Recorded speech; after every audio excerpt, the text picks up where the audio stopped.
Depuis quelque temps, je me suis lancée dans une analyse du fonctionnement financier de mon couple et j'ai décidé de le raconter à travers ce podcast. Vous avez sans doute déjà été en couple. Qui payait quoi ? Est-ce qu'il y avait une maîtresse ou un maître de l'argent ? Je m'appelle Titiou Lecoq et vous écoutez Rends l'argent. Dans l'épisode précédent, Caroline nous racontait comment la différence de rapport à l'argent avait miné son couple. Quand elle parle du stress que lui a fait subir son ex en suspendant par moments le versement de la pension, on est dans un phénomène bien connu qu'on appelle les violences économiques. Ce terme de violence économique est apparu dans les médias en 2018 avec les manifestations des Gilets jaunes. Il faut prendre conscience des violences économiques et les nommer correctement. De même qu'on ne doit pas accepter les gestes de violence physique et qu'on doit partir dès qu'on le peut, on ne doit pas accepter la violence économique. Elle peut prendre plusieurs formes. C'est un conjoint qui demande à vérifier toutes les dépenses ou qui exerce un contrôle sur l'autre via la thune. Et une des premières règles pour se protéger, c'est de conserver un compte personnel. Ne pas mettre tout son argent sur le compte commun, parce qu'en cas de séparation, l'autre peut le vider. En France, une association s'est montée pour interpeller les pouvoirs publics sur ce sujet. C'est Abandon de famille. Elle est présidée par Stéphanie Lamy. Je l'ai retrouvée un dimanche matin dans un café parisien dont on était certaine qu'il serait un havre de paix. En réalité, vous allez profiter d'un bel échantillon de bips, de sonneries, de portes qui claquent, de machines à café qui s'énervent et de pieds de chaise qui raclent le carrelage. Pourquoi est-ce que tu as fondé Abandon de famille ? Comment ça s'est passé ?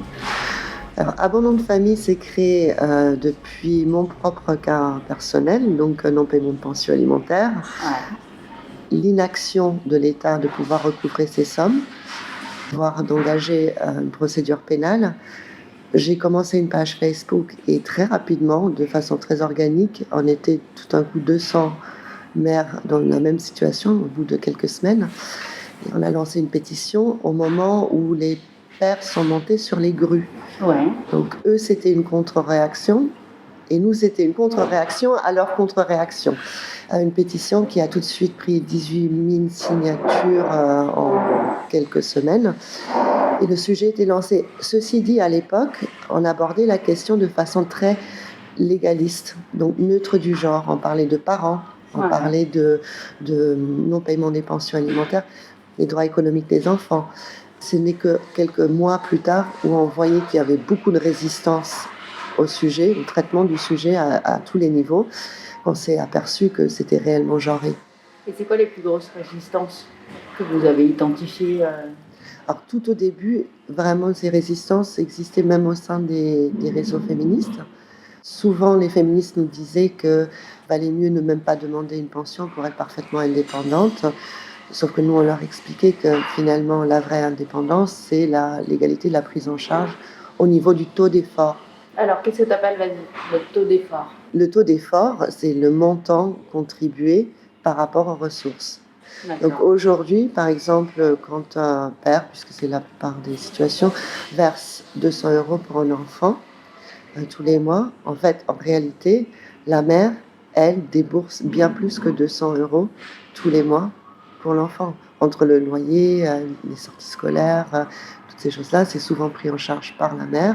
Les 200 €, non seulement c'est même pas 50%, mais rapporté à leurs ressources respectives, c'est un montant qui est bien supérieur. Donc on a tenté de le mesurer au sein du collectif pour celles qui perçoivent la pension. Et généralement, elles dépensent à peu près 50 à 60% de leurs ressources pour l'enfant, alors que le père, lui, ne verse que 10% de ses ressources. C'est 10% ? 10%, oui. C'est comme ça que c'est calculé ? Le calcul en France est très aléatoire. Il y a un barème qui existe, mais il n'est que indicatif. Ceci dit, il est normatif. Le collectif 11 avait fait un énorme travail là-dessus au tribunal des couples. Ils se sont aperçus que les juges suivent à peu près les montants qui sont stipulés dans ce barème qui est indicatif. Donc, quand on prend ce barème-là, généralement, ça revient à peu près à 10% des revenus par enfant et par mois. Est-ce que tu t'es intéressé du coup avant la séparation ? Parce que ces rapports de pouvoir, c'est des rapports de pouvoir liés à l'argent, ils se mettent en place évidemment avant la séparation. On est d'accord, dès la mise en couple, ils sont là, de manière latente et en général, on n'en a pas conscience. Mais Oui, c'est un gros travail qu'on fait à décortiquer tous les mécanismes de création de pauvreté spécifiques aux femmes et encore plus spécifiquement aux mères. Donc on s'est aperçu que en France, la plupart des mesures portent sur le foyer. Donc l'écart de revenus ou l'écart de niveau de vie entre les deux partenaires dans un couple hétérosexuel sont très peu mesurés finalement. C'est au moment de la séparation que non seulement cet écart devient visible, mais il s'aggrave. Mais il existait avant. C'est pour ça qu'on met toujours en garde contre les politiques publiques qui ne s'intéressent uniquement à la monoparentalité, puisqu'ils ne vont pas aller chercher vraiment la cause, qui est donc cette création de ces mécanismes de création de pauvreté au sein du foyer, même avant la séparation. Et là-dessus, qu'est-ce que l'État pourrait faire ? Nous, on est en train de militer pour l'imposition sur l'individu par défaut. Donc, abolir le quotient conjugal. Premièrement, ça rapporterait à l'État. Donc, ce sera une mesure. Et ça aussi, c'est intéressant de regarder comment certaines mesures, certaines politiques économiques pourraient rapporter à l'État, mais ne sont pas mis en place parce que finalement, ils pénalisent les partenaires mâles dans le couple. Donc, c'est quelque part, ils payent pour que les messieurs gardent leurs privilèges. Et là, tu t'es intéressé au changement de... Moi, j'ai commencé à regarder ça pour les impôts. Le prélèvement à la source, où en fait, il fallait cocher la case pour dire non, mais je veux que ce soit sur moi, mon salaire et pas mon salaire plus celui du conjoint. Et en fait, mais les chiffres sont juste 90% des gens n'ont pas fait cette démarche-là. Et du coup, les femmes sont plus imposées qu'elles ne devraient. Oui, ceci dit, tout ça relève aussi des mécanismes de négociation intrafamiliale. Ouais. Et est-ce que les femmes ont réellement le pouvoir de se détacher de cette imposition commune ? Est-ce qu'elles ont les capacités à pouvoir négocier elles-mêmes au sein d'un foyer leur individualité d'entité fiscale ? Ça, c'est quelque chose qui n'a jamais été vraiment examiné. Donc, on ne connaît pas leur capacité de négociation intrafamiliale à ce niveau-là. Et tu penses que ça se joue sur quoi, cette capacité de négociation ? Parce qu'on est censé être dans des histoires d'amour, tu vois. Donc, il y a des rapports de pouvoir et une histoire d'amour. C'est ça qui complique les choses. Comment est-ce qu'on arrive à jauger, oui, effectivement, je suis en capacité de négocier ou pas. Je ne pense pas que ce soit des choix conscients. La négociation intrafamiliale se fait à tous les niveaux. C'est le choix de le programme télé de la soirée. C'est toutes ces choses-là, c'est ajouté ensemble. Après, on sait que certains éléments, certains paramètres permettent d'avoir plus de levier de négociation, comme par exemple contribuer davantage aux ressources du foyer. Avec Stéphanie est revenue la question des revendications économiques familiales que les mouvements féministes peuvent porter. Si le foyer nous coûte plus cher, il faudrait à un moment aussi regarder les politiques économiques qui affectent l'économie du foyer. Et c'est vraiment une lutte féministe qui n'a jamais été menée. Alors, ça serait quoi ces politiques économiques qui affectent La fiscalité. Donc la fiscalité. La fiscalité, bien sûr, tout ce qui est financial literacy, donc que les femmes soient au courant comment elles peuvent mener aussi au niveau économique leur compte en banque, leur placement, tout ça. Donc là, on est sur un niveau un peu plus élevé, mais également quelles sont les dépenses et les droits qu'elles ont au niveau économique. Énormément de femmes, par exemple, qui contactent le collectif Abandon de famille pourraient déposer des dossiers de surendettement, mais ne le font pas parce qu'elles ne savent même pas comment remplir ce dossier-là. Elles n'ont aucune notion de chiffres. Donc, Et ça, comment tu l'expliques que dans les chiffres, ça se voit assez bien quand même. Les quelques études que j'ai trouvées, c'est que même en couple, les hommes vont plutôt avoir tendance à se faire du patrimoine et les femmes, elles payent les courses, quoi. Au moment de la séparation, l'homme s'est acheté une voiture, la voiture est à lui, c'est lui qui l'a payée, et elle a acheté des couches, quoi. Donc il y a un rapport à l'argent qui est ultra genré, quoi. En fait, le rapport à l'argent suit un petit peu les rôles sexués qui sont assignés dans le couple. Si c'est la femme, c'est majoritairement le cas, qui s'occupe des enfants, qui s'occupe de la cuisine, qui s'occupe du ménage, tous les jours, elle va aller chercher le produit qui manque pour accomplir sa tâche. Si le rôle du mari, ou du conjoint, c'est d'aller faire les longs trajets pour amener tout le monde en vacances, bien sûr qu'il va s'intéresser davantage au choix de la voiture confortable pour pouvoir mettre toute sa famille et les bagages dedans. Et puis, bien sûr, nous avons parlé du gros sujet, les pensions alimentaires, dont j'ai appris que je devais arrêter de les appeler pensions. Petit point sémantique, nous on préfère dire contribution alimentaire.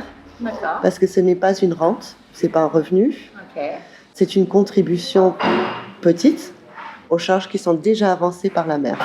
Ok. Et d'ailleurs, le terme correct dans tous les documents, c'est une contribution à l'éducation et l'entretien de l'enfant. CEEE. Et alors, on en est où sur les contributions Nulle part en fait. Il y a eu des annonces du gouvernement. Ouais. On a eu l'impression que les choses étaient réglées et que c'était super. Non. Non. On a un système qui a été mis en place de recouvrement, donc qui intervient après des impayés, Ouais. déjà à partir de 75, donc par le Trésor public, et ensuite 1984 avec la loi Roudy, Ouais. le changement de l'allocation orphelin qui devenait l'allocation soutien familial, ce qui est très problématique puisqu'on partait du principe que le lien avec l'autre parent était soit éteint, le veuvage, soit non existant. À l'époque, c'était les mères-filles. Et on a étendu ça au divorce et séparation, alors que le lien avec l'autre parent est bien existant, un traitement différent.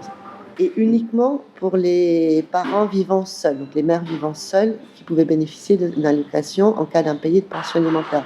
Le recouvrement, c'est encore autre chose. Le recouvrement, que ce soit par l'huissier, que ce soit par le Trésor public, que ce soit par la CAF, sont toujours possibles qu'on soit seul ou pas. Rien qui a été mis en place depuis n'a changé ces grands principes-là. Le problème étant toujours que l'État intervient une fois qu'il y a un premier impayé. Toi, tu voudrais que ce soit avant qu'il y ait Bien un sûr. truc de sécurité qui Bien fasse sûr. qu'il n'y ait pas d'impayé possible. Pourquoi ? Parce que tout comme avec les violences conjugales physiques, il faut sécuriser, il faut assurer la sécurité Ouais. des femmes après la séparation, ce qui leur permettrait d'ailleurs, qu'elles se séparent ou pas, d'avoir plus de pouvoir de négociation intrafamiliale pendant qu'elles sont dans la vie de couple. Alors, ce serait quoi la mesure concrète pour les sécuriser financièrement ? Le système québécois est parfait, en fait. Le système québécois nécessite l'enregistrement de l'ordonnance de séparation, quelle qu'elle soit, parce qu'aujourd'hui, on peut faire un divorce ou une séparation devant un juge aux affaires familiales, mais on peut également faire un divorce sans juge, donc notaire. Et pour les couples en union libre, ils peuvent homologuer la fixation d'une pension alimentaire par le directeur de la CAF. Donc il y a plusieurs moyens de fixer la pension alimentaire au moment de la séparation, mais que tous ces documents soient enregistrés ensuite au Trésor public. Pourquoi le Trésor public au lieu de la CAF ? Nous, ce qu'on a remarqué, c'est que les impayés interviennent à deux moments, soit à la séparation, soit à la mise en couple du père, la remise en couple, D'accord. donc changement de vie. Au moment de la fixation, parce que pendant la vie de couple, les transferts d'argent se faisaient de façon informelle. Et au moment de la séparation, tout se contractualise. Au moment du contrat de séparation, il est très dangereux de laisser tout ça dans le domaine du familial, symboliquement. Et la CAF, c'est ça. Bon, déjà, elle n'a aucune efficacité sur les recouvrements. Les chiffres qu'on entend sont très trafiqués. Et du coup, on laisse ça dans le familial.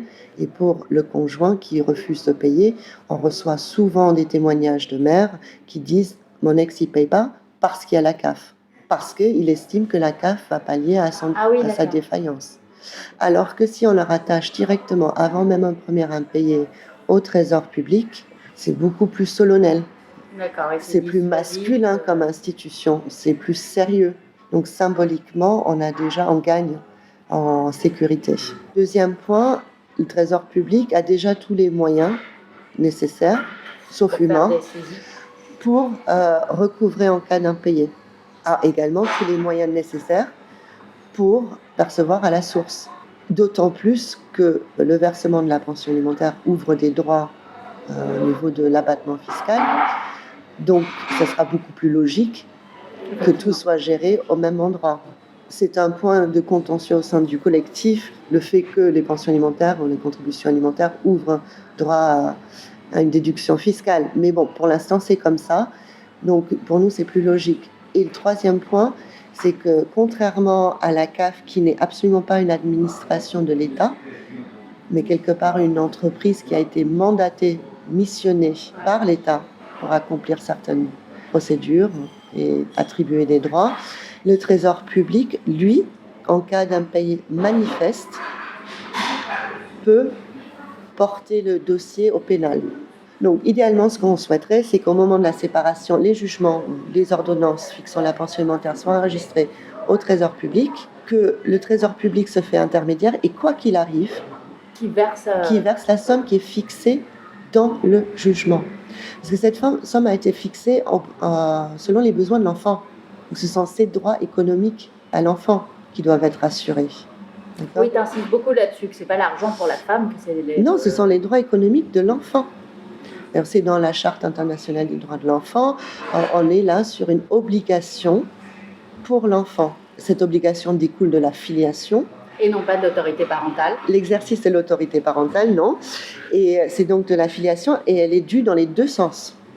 Donc plus tard, quand le parent est vieux, l'enfant doit une assistance alimentaire à son parent s'il ne peut pas s'assumer seul. Il y a eu des cas comme ça, effectivement, sur des féminicides. Et surtout, on a beaucoup de cas comme ça avec des pères défaillants qui n'ont jamais assumé leur famille, séparés, et qui après réclament des sous. Et alors là, il se passe quoi? Ils obtiennent gain de cause ou pas? Alors non, nous on a maintenant trouvé la bonne méthode, donc on arrive, c'est pour ça il est très important de porter plainte pour abandon de famille, puisqu'on a des traces de l'indigence, ça s'appelle en droit, du père, c'est un joli terme, très approprié, de l'indigence du père, et on arrive à prouver, mais c'est encore une procédure qui doit être entamée par les enfants.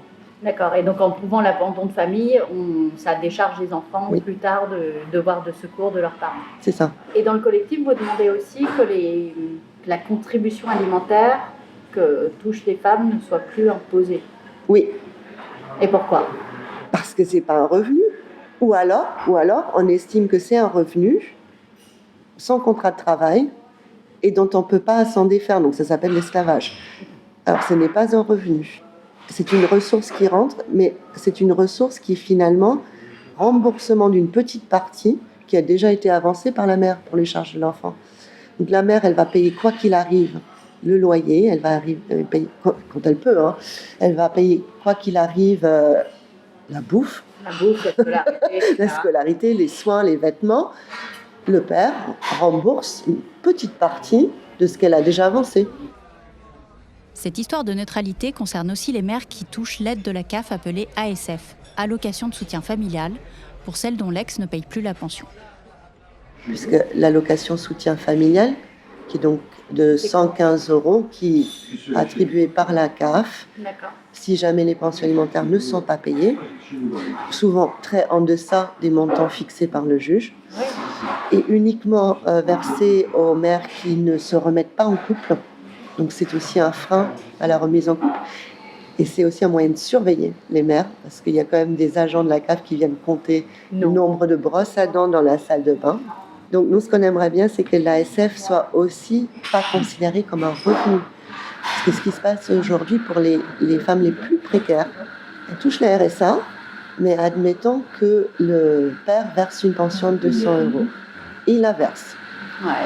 Le RSA est défalqué de 200 €. Puisqu'elle touche la RSA, les 200 € sont considérés comme un revenu. Donc, elle reste au plafond. Du coup, la plupart ne demandent pas de pension alimentaire. Ah oui, d'accord, ça devient moins intéressant D'avoir une pension alimentaire, oui. Et pareil pour l'augmentation de l'ASF. L'ASF a augmenté de 95 € en 2014 à 115 €. Normalement, on devait déjà être à 120 depuis 2017. Mais il a été plafonné au moment de l'arrivée, le changement de législature. Et il n'a jamais atteint les 120 € promis. Donc c'est une petite parenthèse. Mais celles qui sont en RSA n'ont pas senti cette augmentation, une fois de plus, parce que l'ASF est considérée comme un revenu. Le RSA est plafonné. Donc même si l'ASF augmente, D'accord. le RSA il a légèrement augmenté, mais pas dans les mêmes proportions. Oh, la double peine, quoi. Et tout ça parce qu'on considère à la base les contributions alimentaires comme un revenu. Et donc ce qui se substitue à la contribution alimentaire est aussi considéré comme un revenu. D'accord, mais en même temps, le montant de ton RSA est calculé en fonction du fait que tu as des enfants à charge, non? Oui, J'imagine. oui. Mais là, on est sur le quotient familial. Enfin, on est sur le coût réel du ménage Ouais. par rapport au nombre de personnes. Et donc, est-ce que tu aurais des conseils à donner avant la séparation sur comment se blinder, Alors déjà, je vais te dire que 80% des séparations se passent plutôt correctement. Bon. Que le gros contentieux est l'argent. Donc c'est 50% des conflits au moment du passage devant le JAF. Ça, c'est le collectif 11 donc, au tribunal du couple qui avait mesuré que 50% des conflits portent sur l'argent. Alors là-dessus, j'ai une question. Une espèce de cliché qui dit oui, mais en fait, dans le fond, c'est pas l'argent le problème, c'est parce que voilà, il y a des conflits autres, affectifs, etc. Et ça passe par l'argent. Mais je me demande dans quelle mesure ça joue pas sur le stéréotype de la femme vénale qui est là pour lui bouffer tout son fric. Enfin... Je pense qu'il y a beaucoup des reçus à déconstruire à ce niveau-là. Par exemple, en France, on pense que c'est toujours la femme qui garde la maison au moment de la séparation. Le Figaro avait sorti une étude qu'en fait, non, pas du tout, et c'est très majoritairement les pères qui gardent la maison. Ah bon? Oui, parce que ça coûte cher, souvent. Ah oui, il faut rembourser si soit le loyer, soit l'emprunt est trop élevé pour elle, pour le payer. Absolument. Donc souvent, les enfants, donc comme c'est traditionnellement, et c'est la majorité des cas, les parents choisissent ensemble la résidence attribuée à la mère, la résidence des enfants attribuée à la mère. Souvent, les mères et les enfants se retrouvent dans un logement beaucoup plus petit, alors que monsieur reste dans une maison familiale. Ah ouais, je savais pas ça, tu vois. Donc ce sont des idées reçues. Idées reçues, les contributions alimentaires, alors ça c'est un fantasme, serviraient à nous payer des vacances, coiffeurs, Louboutin. Il faut savoir que le montant moyen des contributions alimentaires est de 170 € par enfant et par mois. Oui. Et médiane, c'est 150. Donc on est sur des toutes petites sommes. On fait partie des pays en Europe où les contributions alimentaires sont les plus basses, qu'elles ne sont absolument pas calculées en fonction des besoins de l'enfant. Et souvent, le plus gros poste qui est oublié dans le calcul, c'est le loyer.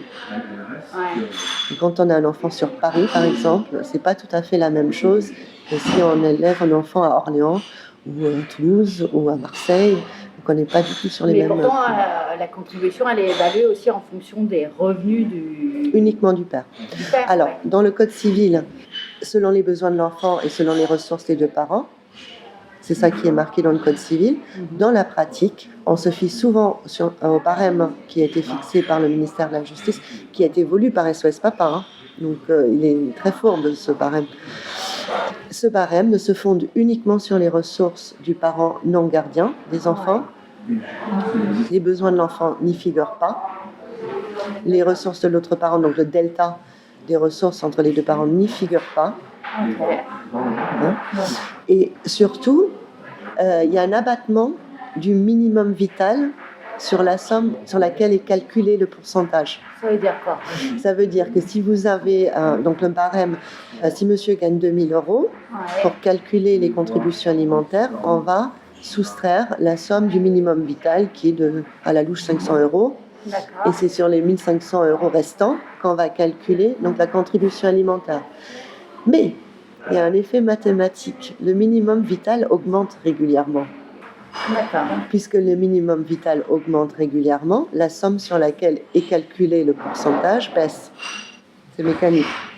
Donc sur 10 ans, ce qu'on a vu, c'est que pour le même revenu, à la fixation, les contributions ont baissé d'à peu près 10%. Mais c'est passionnant, ça a baissé, c'est fou. Alors qu'on se dit que forcément, elles ont augmenté.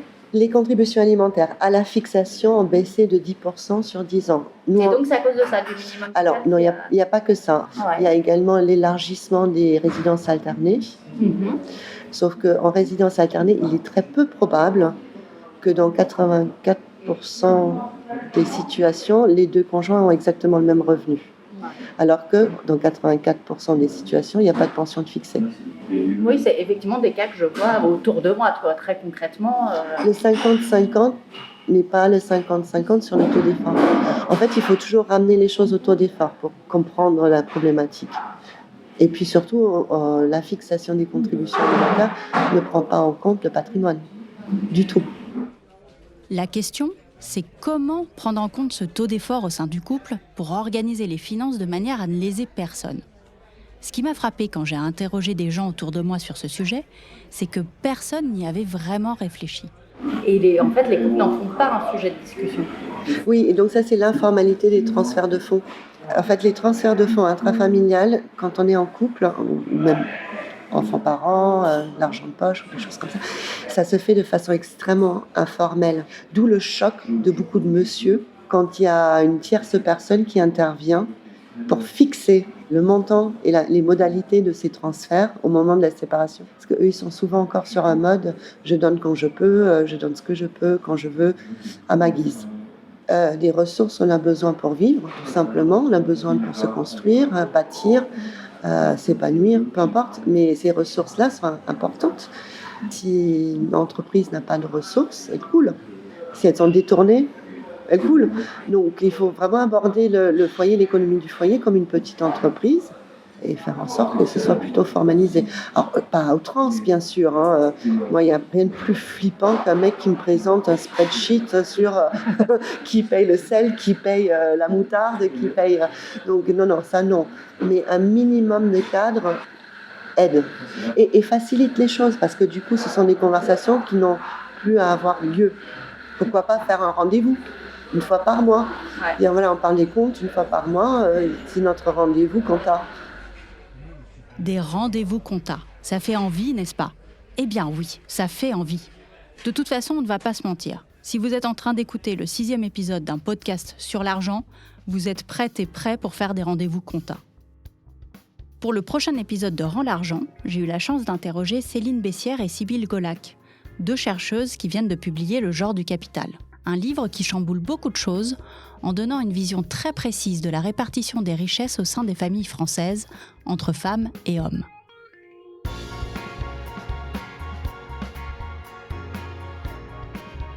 Vous venez d'écouter Rends l'argent, un podcast de Titiou Lecoq, produit et réalisé par Slate.fr, sous la direction de Christophe Caron et Benjamin Ours, avec Aurélie Rodriguez.